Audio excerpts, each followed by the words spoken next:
everyone. Welcome back to the Command Your Brand Show. I'm your host, Josh Silvestro, brand ambassador of Command Your Brand, where we help CEOs and founders get on top-rated podcasts. Check us out at commandyourbrand.com and book a call with us to see if you're qualified. All right, so today's episode, I have a very special guest speaker who I'm kind of very fascinated and want to talk to just you guys about, and him specifically, because he's just, well known in the networking space and just how to better connect with people. He's owned his own company regarding this, and it's helped businesses connect and be better at connecting. And I'd just like to introduce you guys to Greg. Greg, thanks for joining the show, man. Yeah, Josh, thanks for having me on. I'm excited to talk to you today. Yeah, I'm really excited too, because one of the things I know a lot of people kind of love and need help with the most is networking, and they just don't know what to do. And I know some people like myself, I used to be a really big introvert with communication. Now I'm kind of a little bit better about it. But I'd love to just hear from you first. Just tell us a little bit about yourself, where you come from, and then also why you started the company that you have today.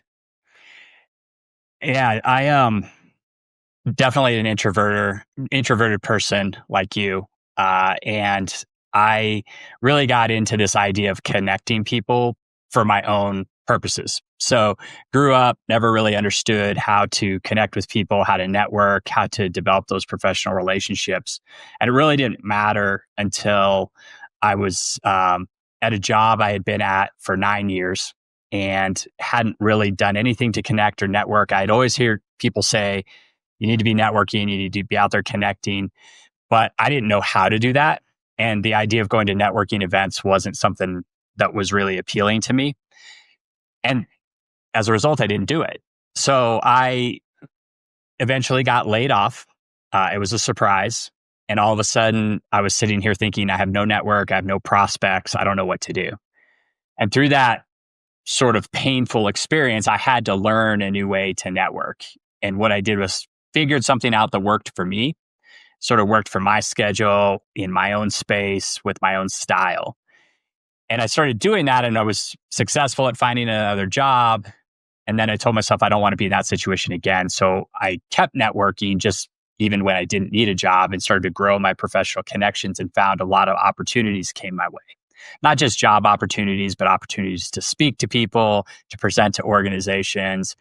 And a lot of people started approaching me and saying, hey, can you teach me how to do this? Because you seem to be really well connected, but you never go to networking events. So how are you doing that? So I started teaching people that, wrote a book about it called The Fast and Easy Guide to Networking for Introverts, started a weekly newsletter called The Introverted Networker. And I was doing all this alongside my day job. And my day job was always in corporate HR. So had a 20 plus year career in human resources in large organizations. So Fortune 500 companies, where I was in charge of what we call total rewards. So employee compensation and benefits. So how much do we pay people and what kind of benefits do we give them? And so as I was doing these two things together, what I would always notice in compensation was I would get a leader who would walk into my office and say, we got to save Jennifer. And I would be like, okay, what's going on? And Jennifer had walked into, Dan's office on Monday morning and said, I'm resigning. And so Dan's the executive vice president of the business unit I'm supporting, and I'm his total rewards partner. And he comes in and says, we got to do something. We got to come up with a counter offer, because as the compensation guy, I'm in charge of doing counter offers. And this would happen over and over. And I would tell somebody like Dan, hey, look, I'll do my best. But the fact of the matter is Jennifer left 2 or 3 months ago. She's just telling you about it today. And this would happen over and over again. And so I kind of started to think about, what does it mean when somebody leaves a company? What has to happen before that? And what it was, I'd think about, what do you have to do to get it to resign? You need an offer. And what happened before you got an offer? Well, you interviewed with a company. And what happens before you interviewed with them? Well, a recruiter had to connect with you and reach out to you. And whether they called you or you connected with them, at some point you had to make a decision that whatever's going on at work today is so bad, I would rather take that step and reach out to somebody about a position I don't know if I'm going to get. I don't know how this is going to end. I don't know if I'm going to get an offer or not, but I'm more comfortable with that uncertainty than I am staying in the company I'm at. And I call that moment standing at the line. right? So if you create this image in your head of you're standing at this line and you're trying to decide whether you want to take that step and make that call, that's the moment when bosses, leaders, companies have to have some way to talk to that employee and help them step back from the line. And really what happened was I started to think about all the networking I was doing and the connections that I was creating. And I realized in my own career that when I was at those moments, when I had somebody at work that I could talk to, not just my boss and not somebody on my team, but maybe another colleague that I had a professional relationship with, I could go to them, I could vent to them, I could say, here's what's going on. And they usually had some perspective for me that helped me kind of step back from that line. And it occurred to me that in companies, we're facing this issue with belonging and connection. And sometimes it happens because we're working remotely, or maybe we're in a hybrid situation where not everybody's in the office all the time. Or even if we've returned to the office, there's so many things that we say connect us in terms of technology, but we're not really connected as people. And so the reason why I started my company called Retention and Rewards Partners was to help companies teach their employees how to relearn how to create connections, how to create professional relationships in the workplace that then help employees when they're standing at that line, go to somebody and say, hey, here's what's going on. And through those conversations, they decide, you know what? I do have somebody at this company that believes in me, that cares about me, that I want to be around and work with. I have those relationships that are worth staying for. And so therefore, I'm not going to call that recruiter. I'm not going to take that step. I'm not going to go down that path to where I end up putting the resignation letter on my boss's desk. Right. Yeah, it's so funny too, because it definitely seems like it starts prior to when they give the paperwork to like resign. It's actually way before that, which is, I think it's kind of fascinating because there's a whole sequence of actual things of what happens before then, you know what I mean? And, you know, for you, you know, you've obviously have a lot of experience and you were in HR. I believe you're in an HR role for 9 years, something like that. What was the moment that reshaped your approach to professional relationships? Like, what was that moment that created that? I mean, like I said, I got fascinated with networking when I had to get fascinated with networking. And then I kept doing it and I started to see all the benefits from it. One of the biggest, I don't want to say it was an aha, but I said I got laid off the first time in 2012, and then I got another job and I kept networking. I got laid off for the second time at the end of 2017. But this time I knew, hey, I was reading the signs, right? It was a company I worked at. They got a new owner, a new private equity owner, and they were starting to cut costs. And so this time I wasn't flat-footed. I had been networking and I really started to ramp up my network, get them sort of going again and letting them know, hey, maybe I was interested in something else. And so the first time I got laid off in 2012, it took me 3 months to find a job. The second time when I got laid off in 2017, I had a new job in 3 weeks. So I turned months into weeks through my network. And that was where it really sort of became quantifiable on the power of networking.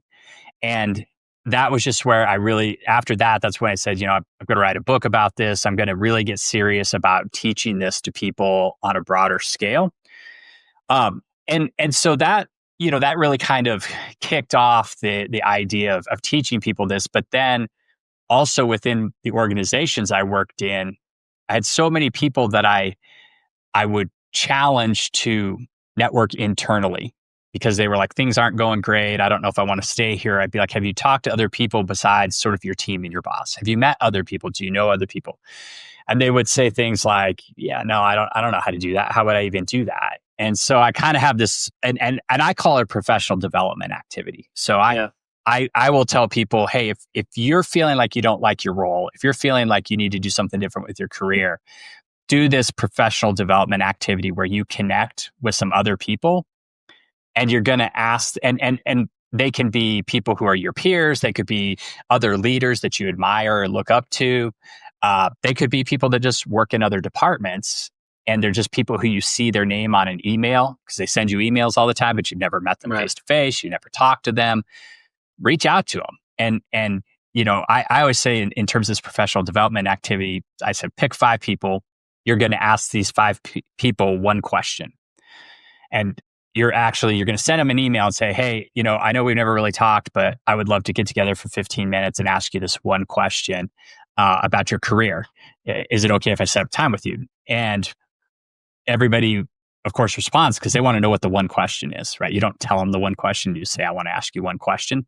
Yeah. So now they're like, this isn't going to be a long conversation. This isn't going to be something I got to prepare for. And then when you get in the conversation, you say, what's the one thing that has contributed the most to your career success? And then you just have a conversation. Now, you want to learn what that one thing is, but really you're just trying to have a very low risk, low stakes, professional conversation with somebody in your organization to start the relationship.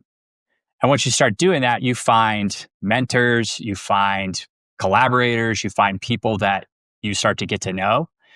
And not only do you learn something about some career success, but then they start to look at you and they're like, that's a really interesting person. I'd like to get to know them more. And through doing that, I've helped several people who not only found sort of new roles in the organization, but has really changed the trajectory of their career because they made these connections and they created these relationships with people that really helped them out down the road. So seeing the power of some of that stuff, there's small conversations.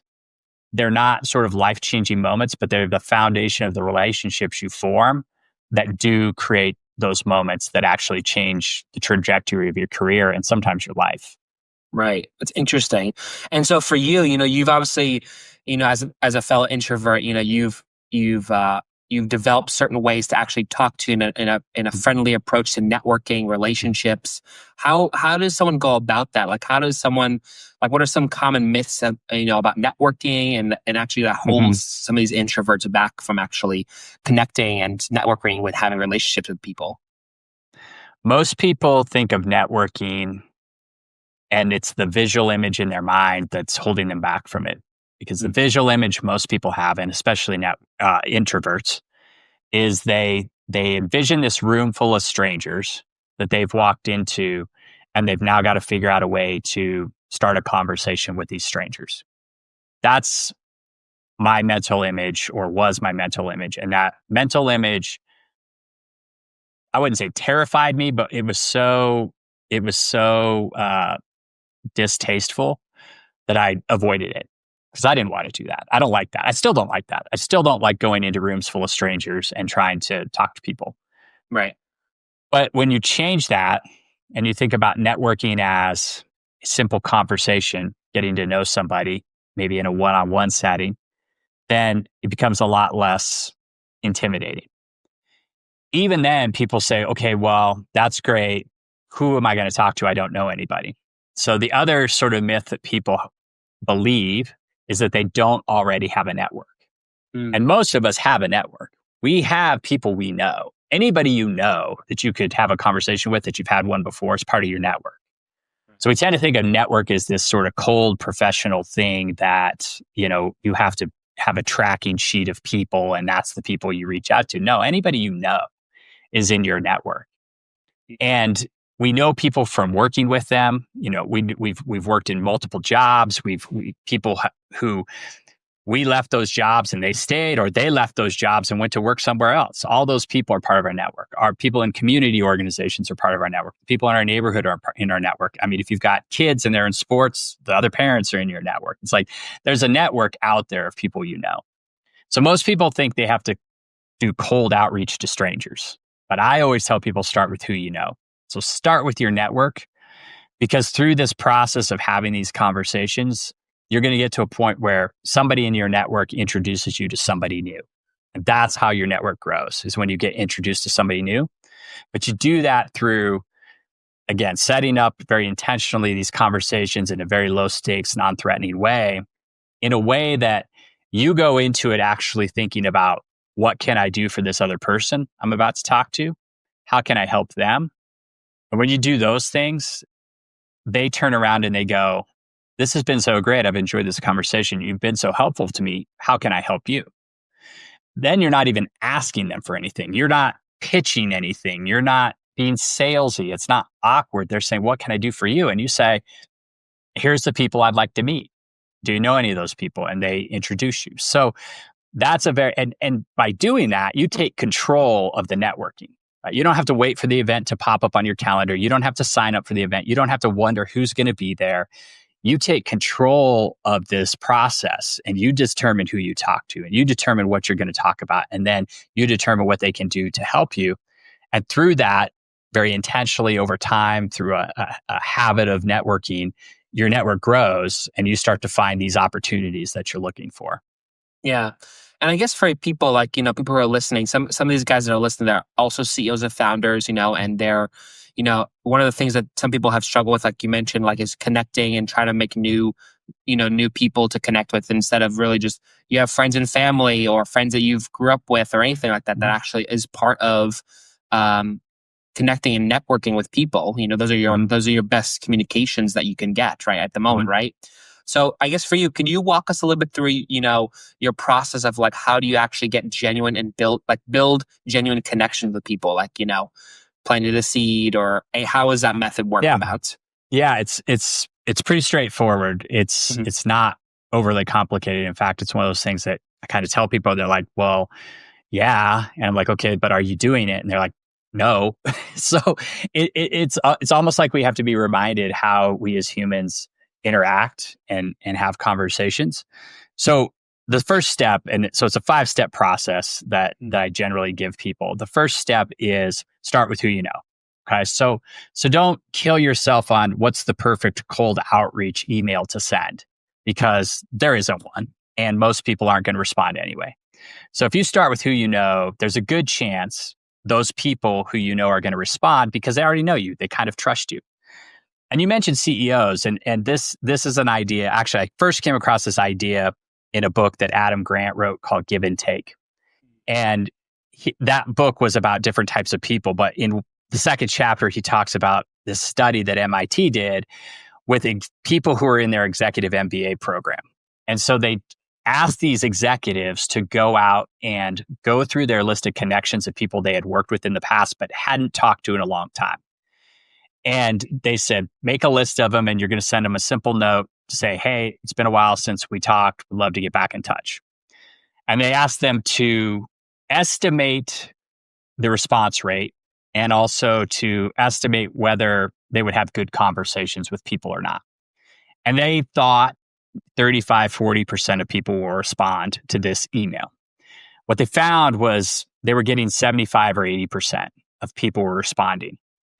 And then they went on to have conversations with these people, and they found the information they got from them when they started talking about the challenges they were having at work or what projects they were working on. The ideas they got from these people were much better than the ideas they were getting from their people immediately around them. And so it created the theory or the idea of dormant ties. So these are people that you know, but you haven't talked to in a long time. And the idea that when you activate your dormant ties, you activate your network, they respond at a higher rate, and they also give you better information. So that's why I say start with people you know, because you go back to those dormant ties and they're likely to respond. So that's the first thing. People feel like if I'm networking, people are not going to respond to me. I don't want to get rejected. If you start with your dormant ties, you increase the odds of the response. So that's where I tell people to start. Make a list of, I usually say 10 people that you've maybe worked with in the past or that you've lost touch with that you'd like to talk to again. Again, you're in control of this. So if there's people you worked with and you don't like, don't try to get back in touch with them. You're in charge of this. So the second step is start online with your connection, but try to get to a real life interaction. So it's okay to send an email or a LinkedIn message or some other message to somebody to say, hey, let's get back in touch. But you really want to get to a voice-to-voice conversation, because in voice, you can understand more about the context. You can really get that part of communication that doesn't come across in text. And you're probably going to have better conversations voice-to-voice anyway. So you're trying to get to this point where you have a video call, you have a phone call, or in person if you live in the same place. Right? But it doesn't have to be coffee or lunch. It can be a 15-minute call. But you want to get to a voice-to-voice conversation. So that's sort of the second step, getting from, hey, how are you doing, to scheduling and setting up the voice-to-voice conversation. Then you get into the third step, which is called listen and give. So listen and give means you're going to go into this conversation and your goal is to listen to the other person talk and find a way to give them something of value. So this one's pretty critical. And this is where people go, well, what are we going to talk about when I get in this conversation? And I always say, you're going to ask more questions and you're going to listen. And they say, well, what am I supposed to ask them about? And I'll say, ask them about their favorite topic. How do I know what their favorite topic is? Well, it's the same topic for everybody. It's the thing we know the most about, and it's themselves. Ask them about themselves. If you ask a person about themselves, and not just how are you doing or what's going on, but what are you working on? What challenges have you been, facing at work? What are some projects you completed that you're proud of? Do you have any big trips planned? What's something, people don't know about you, but you wish they did? All those sort of like deeper questions that get people talking about themselves. They're going to start sharing, and you, especially if you're an introvert, don't have to do much of the talking. You just keep asking questions and listening to what they say. And along the way, they're going to talk about something that triggers an idea for you. It's something that you think, hey, this would really help this person. So you're going to give them that idea. And I break it down to say, give them AIR. So AIR, give them advice, introductions, or recommendations.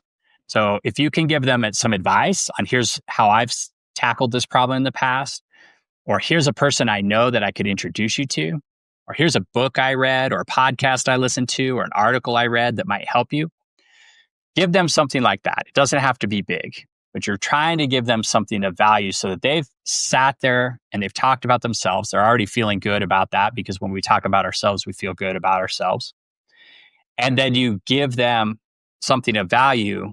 You're triggering the power of reciprocity because now they're sitting in this conversation. They're like, wow, Greg's a really easy person to talk to. He really listens to me and he's really helpful. He's given me this good advice or this idea of his.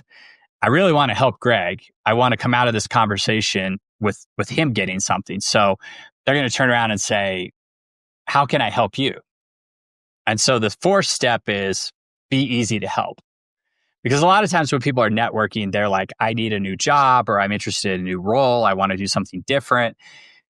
If you say, here's my resume, give it to somebody, that's being very hard to help. It's very hard to take that because I don't know who should I give it to. Like, where do I go with this? Like, who's the person I got to hand this to? So part of the prep in this, or part of what you've got to do as you're doing this process or thinking about it is you've got to come up with your target company list is usually what I say. So if you're searching for a job or a new role, you say, these are the companies that I'm interested in. I think if you're not searching for a job and you just want to meet some new people, you've got to really say, this is the type of person I want to meet. Do you know any of these people? And the reason it's got to be a list is, number one, it makes you get really clear when you put it down on paper what it is you're looking for. And number two, you can give it to them and they can take it away with them. Because in that moment, they might look at the list of companies or the type of people you want to meet, and they might not think of anybody. But if they take it with them, later on, they'll probably be like, oh yeah, Greg wanted to meet this kind of person. And I just thought of somebody I know, let me connect them. And so what you're trying to do is make it so easy for the person to connect you to somebody new that they can't possibly say no or not do it, right? So if you're easy to help, people are going to help you because they want to help you. You've already helped them. They want to balance the scales of karma in the universe, right? They want to now do something for you so they feel good about helping you, but you got to make it easy for them. So when you make it easy to help, you're getting introduced to somebody new and it kind of starts the process over again, right? You then have the conversation. As I said, there's 5 steps. So the 5th step is really kind of underlies the other 4, which you have to make this a habit. If you only try to do this one time or you reach out to 10 people and never do it again, okay, you might grow your network a little bit, but you've got to find a way to make this whole thing a habit that you do on an ongoing basis. And the main way to do that is to make it smaller, right? So if you think of either Tiny Habits by BJ Fogg or Atomic Habits by James Clear, the concept is make it so small that it's almost impossible not to do. So can you connect with one person a day, or can you have one conversation a week? Don't make this an overwhelming project that it takes, a weekend that you're going to sit down and try to bang out all these introductory emails or these reconnection emails. You're going to build it into your life and make it a habit of what you do every day. And when you start doing that, you get back in control of how many people do I connect with? How many conversations do I have? Where do these opportunities go? How am I helping other people? Right? Because through this, you're helping other people. You might connect other people. And again, people are going to start to see and be like, wow, this is the person that really knows everybody. So that's kind of the process. It works whether you're an individual or you're somebody who's working in a company and you're trying to beat other people in your company and grow your network there. It's the same sort of process. And it's just having mutually beneficial conversations with people, helping them out, and then being very easy to help when they say, hey, what can I do for you? Yeah, totally. I think it's kind of fascinating too, because, a lot of us, I don't know, this, especially this day and age, I don't know if you've encountered this with younger people where we're just sort of like, we don't want to talk to you. We rather have a phone call conversation or like a texting. I don't know if you've experienced that. Yeah. But, especially today's day and age, right? We're coming to a new era where like there's just new people making their own businesses, they're managers of other companies now. And I guess from your opinion, like, what do you think, how do you foster the strength of relationships without actually stepping too far outside of their own comfort zone? Because I know a lot of people, they feel like they have to do this, have to talk to a person in front of them, but like they don't want to be out of their comfort zone. So like, what do you do with that? Yeah, you brought up a couple points that are really important here, because you brought up the generational differences. And then also companies now are trying to solve some of this through technology. And I think for people who have grown up with technology, with always being online, with always communicating through apps or through text-based, interactions, it is a little bit difficult to say, hey, I want you to talk to a person. And they may not necessarily want to have those conversations. So I think it's, how do you address it not being awkward? I think probably and you tell me, I don't know if you are comfortable talking about yourself, if somebody were to ask you questions and you want to talk about yourself, or if you're less comfortable with, or more comfortable like asking other people questions about themselves and listening, right? So I don't know if it's like, if there's a higher level of introversion in a younger generation than there has been in the past, and maybe that's technology enabled. But it kind of goes back to, if you don't like to sit there and really talk about yourself, or you don't really like to interact voice to voice, can you try asking more questions and then listening? Can you try asking and seeing what people say?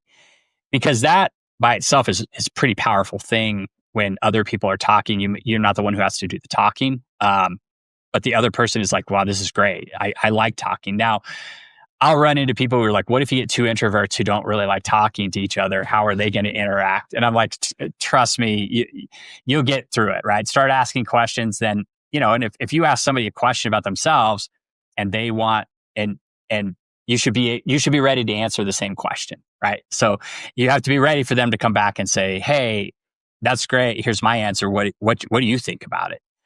But I do think that is one of the skills, or one of the things that I feel like is not really, people are losing, right? And it's not just younger generations. I think all generations are losing it, because we defer all our relationships to social media status updates, meaning I see what my friends post on social media and I assume I know what's going on in their life. But we all know that nobody posts their real life on social media, right? You're not seeing all the in-between moments between the highlights and the trip pictures and the different food selfies and things like that. Like, you're not seeing all the stuff in between. And that's the part where I feel like we can encourage people to start having deeper relationships, and whether it's personal relationships or professional relationships. I know not everybody wants to talk about their personal stuff at work, but it's still possible to create a relationship that's professional in nature, that sees you as who you are and lets you express who you are, and at the same time helps to grow. Because really what we're doing here is we're having these conversations to build trust. And that's a thing that I think we're losing a lot more in all facets of our lives, is trust. Trust in other people, trust in institutions, trust in the systems and structures that we live in, because we're not talking to each other, because we're not having conversations. And I mean, if you can get beyond the professional realm, and with a lot of the societal divisions, I would say if you really talk to a person who's on the other side of the issue from you, and you actually have a conversation where you listen to each other, you're not going to agree, but you're probably going to feel more connected to that person. And even if you don't agree, you might trust them a little bit more. And so that's the thing I think that we're kind of losing. And that, again, I'm not telling you to be best friends with everybody at work, but have enough of a conversation to where you trust them, they trust you, and you can work together, even if you have different points of view on things. Yeah, I think what's also cool too is like, it's interesting too, because now we live in an age, after COVID, like we're all in this hybrid schedule of like, we're at work 1 or 2 days a week and then we're home the rest of the time, or we're at work 3 days a week and we're there 2 days a week and we're home the rest of the time. So I guess like, how do you deal with the challenges, with especially people's schedule like that? Because I'm in New York City. We all, basically a lot of people except myself, I'm work from home, but like everyone else is like on a hybrid schedule of like, how do I build relationships when they're not even in the office, or they're not in the same day office as I am, you know what I mean? So how do you go through those challenges of that? Well, that's where you have to get really intentional about building a culture of connection within your organization. And I think in my experience, I've never been in an organization where it was an intentional act to make sure that we're connecting. Now, you may have an office social or an office meeting where everybody gets in the same place at the same time and everybody has some food and they walk around and they talk to each other, which is good. That's a good thing. But how often can you do that? And how much do you really start to have conversations that start to develop that trust? And so what I kind of would advocate, or what I try to tell people at Retention and Rewards Partners, is you've got to create a relationship first framework at work where, and again, we're talking professional relationships here. Okay. So like I said, I'm not telling you who you need to hang out with on the weekend or that you got to become best friends with these people, but you have to make it important as a leader and a priority that the people in the organization are connecting. So in a hybrid environment, that means telling people, hey, it's not just pinging each other on Teams or Slack. It's let's set up some time to intentionally talk and get to know each other, right? It's almost like an internal networking coffee chat that you're going to encourage people to have. And even if you're not in the same place, you can do it by video, right? You can do it on the phone. Like I said, it doesn't have to be sitting there across from the person. It's nice if you can, but with hybrid and some people are in one day, some people are in another day. And I know a lot of workplaces are now saying, well, everybody's got to be in on the same day, which is okay. But how much are you going to enforce that? Like if certain people aren't coming in, are you going to be like, you got to be here this day? Yeah. Some companies are moving to that, to using policy to dictate when people are in the office.